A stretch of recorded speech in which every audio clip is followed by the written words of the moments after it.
ছোট আমরা তো শহরে চলে এলাম, এখন মাকে কল করে বলে দিই যে আমরা শহরে চলে আসি, টেনশন না করতে। হ্যাঁ বাবু বল। মা আমরা রিজন ভাই শহরে পৌঁছে গেছি। ঠিক আছে বাবুরা, দুইজনের খেয়াল রাখিস। ঠিক আছে মা, এখন ফোন রাখি, আমরা কাজ খুঁজবো। চল ছোট একটা কাজ খুঁজি। ভাইয়া তাড়াতাড়ি একটা কাজ খুঁজে নি, তারপরে কাজের টাকা দিয়ে ভালোভাবে খাওয়া দাওয়া করব। হ্যাঁ ছোট চল। রমজানের জন্য লেবার কম আসে, এর জন্য তোমার মাল লেট হয়ে গেছে। সাহেব আমরা দুইজন এখানে কোনো কাজ পেয়ে যাব? কাজ পেয়ে যাবা? কোথা থেকে এসেছো? সাহেব আমরা গ্রামে থেকে আসছি। গ্রাম থেকে আসো, ঠিক আছে, এইসব মাল উঠিয়ে ওই জায়গায় রাখো। ঠিক আছে সাহেব। আহা, ছোট ছোট কি হয়েছে তোর? চোখ খুল ছোট, তুই তো ঠিক আছিস, কি হয়েছে তোর? কিছু হয়নি ভাইয়া, কিছু খাইনি না তাই মাথা ঘুরাচ্ছে। ছোট তুই উঠ, তোর কাজ করতে লাগবে না, তুই এখানে বস, আমি কাজ করছি, তুই এখানে আরাম কর। ঠিক আছে ভাইয়া।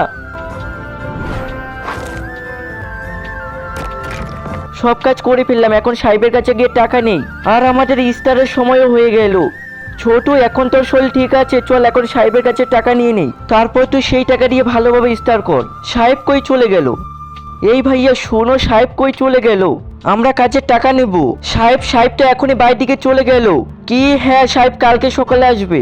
এখন আমরা ইফতারে কিভাবে করব? সাহেব সাহেব সাহেব আমাদের টাকা দিয়ে দাও, আমরা কিছু খাইনি এখনো, আমাদের টাকা। গাইজ ভিডিওটা ভালো লাগলে ভিডিওটা লাইক দিয়ে চ্যানেল সাবস্ক্রাইব করে যাও।